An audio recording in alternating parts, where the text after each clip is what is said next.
A Assembleia Legislativa retomou os trabalhos na manhã desta segunda-feira. Dois assuntos polêmicos devem dominar as discussões essa semana: a proposta do Cota Zero e a reforma da Previdência dos servidores públicos. Os representantes dos poderes executivo e judiciário e também do Ministério Público e Tribunal de Contas participaram da sessão solene da 19ª legislatura, que marca o retorno dos trabalhos na Assembleia. O presidente da Casa, o deputado Eduardo Botelho, fez um discurso em consonância com o governo do estado. Disse que 2019 foi marcado por dificuldades, tanto em Brasília quanto em Mato Grosso, e que decisões importantes foram tomadas no parlamento em atendimento ao executivo.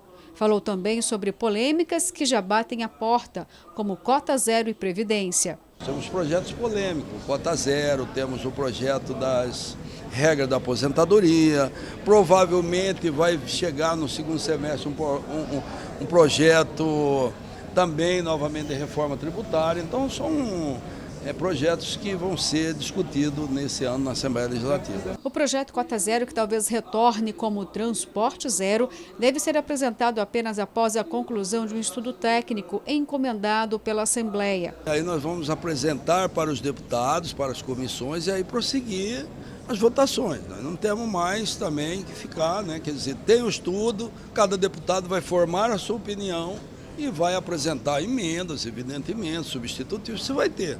E aí nós temos que ir para o voto, não tem outro caminho. Mas é um projeto que realmente tem um impacto muito grande.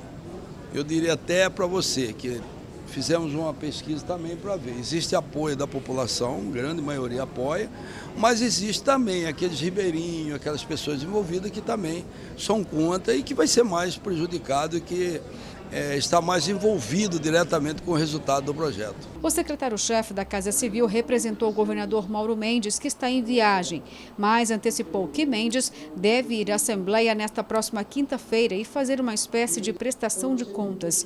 Carvalho fez um balanço de 2019, disse que as finanças estavam em mais de 3 bilhões no vermelho e que a contenção de gastos deve permanecer.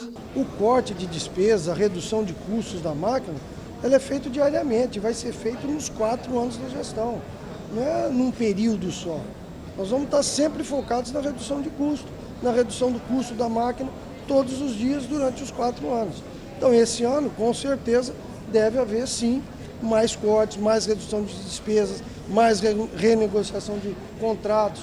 Isso daí não vai parar durante toda a gestão. Na reabertura dos trabalhos do Legislativo, recai a delação do ex-presidente da Casa, José Riva, que delatou mais de 30 parlamentares que teriam recebido mais de 175 milhões de reais em propina. É que entre os citados tem deputados da atual legislatura, a exemplo de Dilmar Dal Bosco, que disse não estar muito preocupado com a questão. Já outros deputados desta legislatura citados na lista de Riva nem mesmo compareceram a esta cerimônia. Eu fiquei sabendo pela imprensa, eu vou aguardar para ver o que é, o que se trata realmente. Isso já tem 4, 5 vezes que é comentado, ventilado, vão aguardar os fatos e eu estou consciência tranquila. O presidente do TCE, Guilherme Maluf, procurou desqualificar a delação. A delação aconteceu e vai ser apurada como outras delações.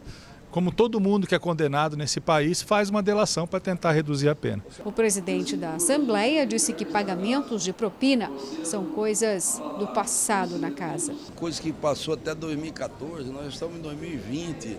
Aqui dentro não vigora mais essa prática, aquele delator. Aqui dentro não tem isso mais, acabou aqui na Assembleia Legislativa, graças a Deus, para bem do povo, isso acabou. Então, isso hoje é com a justiça, não é mais dentro aqui do parlamento que se discute isso. Se discute da justiça, no Ministério Público, na polícia, não mais aqui. E o governo do estado realizou na última quinta-feira uma reunião para discutir o aumento de preços com os setores produtivos de Mato Grosso. O estado continua afirmando que não aumentou o ICMS. E é para falar sobre esse assunto que está aqui ao vivo no Jornal do Meio-Dia o diretor executivo do Sindicato do Comércio Varejista dos Derivados de Petróleo do Estado de Mato Grosso, Nelson Soares. Boa tarde, diretor. Boa tarde, Lúcio, Nayara. Boa tarde, telespectadores do Jornal do Meio-Dia. Diretor, a dúvida que existe aí, né, teve uma polêmica, uma discussão, né, de que o governo disse o seguinte: olha, os postos não podiam ter aumentado tanto assim o preço do etanol, porque aquela revisão lá do ICMS foi muito pequena e que poderia aumentar 5 centavos. Aí, lá na bomba, né, lá nos postos, o preço do etanol subiu quanto? 60. 60 Isso, centavos. De outubro para cá, final de outubro. De outubro para cá. Se considerar dezembro, foi dezembro mais de pra 30, cá, mais de 30 centavos. Quase 28. E aí, deu para se chegar a um acordo lá nessa reunião? Essa reunião ela foi muito importante para que a gente pudesse esclarecer, não só para o governo do Estado, mas para toda a sociedade, o que aconteceu com o preço do etanol. Né? E desmistificar essa estigmatização que existe de que o dono do posto é que aumenta o preço. Então, nós mostramos nessa audiência que a usina de Mato Grosso aumentou de 4 de outubro até 24 de janeiro, 33,78% o preço. Enquanto que Só que um discurso feito pelo próprio governo é de que lá na usina não tinha ocorrido aumento de preço. Bom, esses dados são da CPEA, que é quem faz a coleta de preço de todo o setor sucroalcooleiro do Brasil. Enquanto que São Paulo, então Mato Grosso aumentou 33,78% e São Paulo aumentou 16,58%. De outubro a janeiro. De outubro a janeiro. O governo do estado, né, aumentou o PMPF, que é o preço médio ponderado final, que é uma média dos preços praticados no estado, que é utilizado para cálculo do ICMS, ele aumentou de 1º/11 a 16 de janeiro, 9,44%. E aí, no dia 1º de janeiro, vem a Lei Complementar 631, que aumenta 2%. Esses 2%, de fato, eles significariam na bomba alguma coisa entre 5 e 6 centavos. Então, a lei de incentivo fiscal, ela aumenta o tributo, mas aumenta num valor bastante acessível, 2%, que significaria. O problema é que dentro do preço da gasolina estão esses outros aumentos. Para você ter uma ideia do impacto do aumento do PMPF mais a Lei 631, o caixa do governo está recebendo 30,28% a mais de ICMS. Até dia 31. A partir de hoje, com o PMPF que está vigorando, a partir de hoje, 44% a mais no caixa do governo de ICMS. Ou seja, pode ter mais aumento agora em fevereiro também. Teoricamente, sim. O que eu acredito é que a concorrência não vai permitir. Até porque o preço da gasolina está baixando e está batendo já no teto do limite do preço do etanol. Eu só queria explicar que esse aumento de ICMS não é uma determinação do governo. Ele falou, eu vou aumentar o ICMS do etanol. Isso faz parte da estrutura de formatação de preço do etanol, da gasolina e do diesel, que utiliza-se o PMPF e aí em cima dele aplica-se a alíquota. Esse PMPF é editado 2 vezes por mês, no dia 1º e no dia 16. Se cair o preço, o governo perde a arrecadação. E ele flutua de acordo com o preço. Então não é uma coisa que o governo fala, esse mês eu quero, esse mês eu não quero. Ele é assim. Porém, o que precisa ser entendido é que essas variações estão dentro do preço.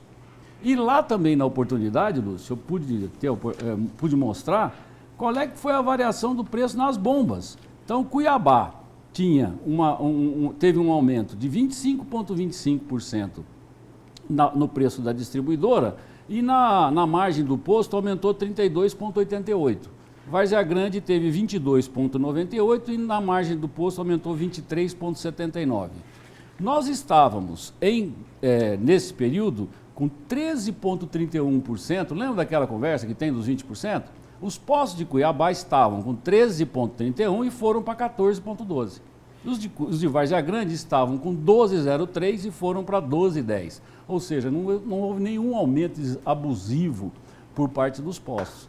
Lembrando ainda que essa precificação é média, eu não vou tratar de casos pontuais. Defendemos a isonomia no mercado e se tiver algum posto praticando alguma coisa fora do que seja o normal, ele deve ser autuado e procurado pelas autoridades competentes. Diretor, vamos à participação do nosso telespectador aqui no WhatsApp, telespectador do Jornal do Meio-Dia.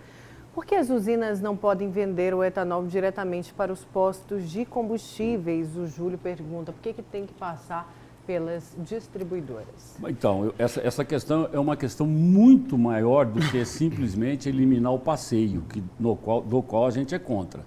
Então, você tem uma usina em São José do Rio Claro, tem um posto lá... É contra o passeio ou eliminar? Nós somos contra o passeio. Vender direto, nós somos contra também. E vou te explicar o porquê. Nós temos lá em São José do Rio Claro uma usina e tem um posto lá do lado. O produto teria que sair de lá, vir até Cuiabá, que é a base supridora, e voltar para lá. Esse passeio, lógico que encarece o preço do produto. Porém, você se lembra da greve dos caminhoneiros, que o Brasil inteiro ficou desabastecido? Quanto tempo depois do fim da greve já tinha produto em 90% dos municípios? 3 dias. Sabe a troco de que isso? A troco de toda a estrutura de distribuição que existe no país. Então, nós temos as bases das distribuidoras funcionando como pulmões. Você tem um armazenamento que, somado, ele é extremamente representativo e serve para regular o abastecimento no Brasil inteiro. A hora que você passa o atendimento a ser feito direto pela usina, o que a distribuidora vai fazer? Bom, meu tanque de álcool eu vou eliminar, eu não tenho mais esse estoque pulmão. Qualquer problema que você tenha de desabastecimento, aquelas regiões, aquelas cidades que estão longe das usinas vão ter um problema sério de abastecimento. Esse é um dos pontos. O outro ponto é em relação à qualidade. Imagina que, a partir do momento que a Shell, a Ipiranga, vou falar o nome aqui para poder ficar bem, Petrobras, as distribuidoras ostentam uma marca num posto de gasolina, elas têm um compromisso com a qualidade daquilo que está sendo entregue para o consumidor. Quando é feito direto pela usina, você elimina esse componente que também afere qualidade do produto. E você corre risco, tá certo? Um outro problema que existe, e que a gente inclusive já falou sobre isso na CPI da sonegação, é como é que fica o controle fiscal, o controle tributário dessas usinas. E por que é que não se fiscaliza a usina? Por que é que não se fiscaliza a distribuidora? Eles vão só lá no posto que revende o combustível. É porque Qual o problema aí? Eu vou te explicar, e expliquei lá no dia também. É porque é posto da mídia. E quando você tem no órgão fiscalizador alguém com interesse político, eu vou no posto. Que no outro dia eu estou no jornal e estou na televisão. A crítica que o senhor faz vai direto para a superintendente do PROCON, Gisela Simone, é isso? Se ela é candidata, se ela é política, cabe a ela. Quer dizer, então é por isso que vão lá no posto de combustível, né? Porque dá mais ressonância. Exatamente. Na mídia, é isso? Eu mostrei lá aproveitando, Lúcio, eu mostrei lá na audiência a variação do preço de alguns produtos. Por exemplo, do boi gordo. Não sei se consegue ver aqui, né? O crescimento, olhando essa seta aqui, ó. Isso aqui é a variação do boi gordo de outubro para cá, 39%. Você viu a manchete, ou vocês deram notícia aqui, de atuação de órgão de defesa do consumidor nos açougues, nos fazendeiros, produtores de boi, nos frigoríficos?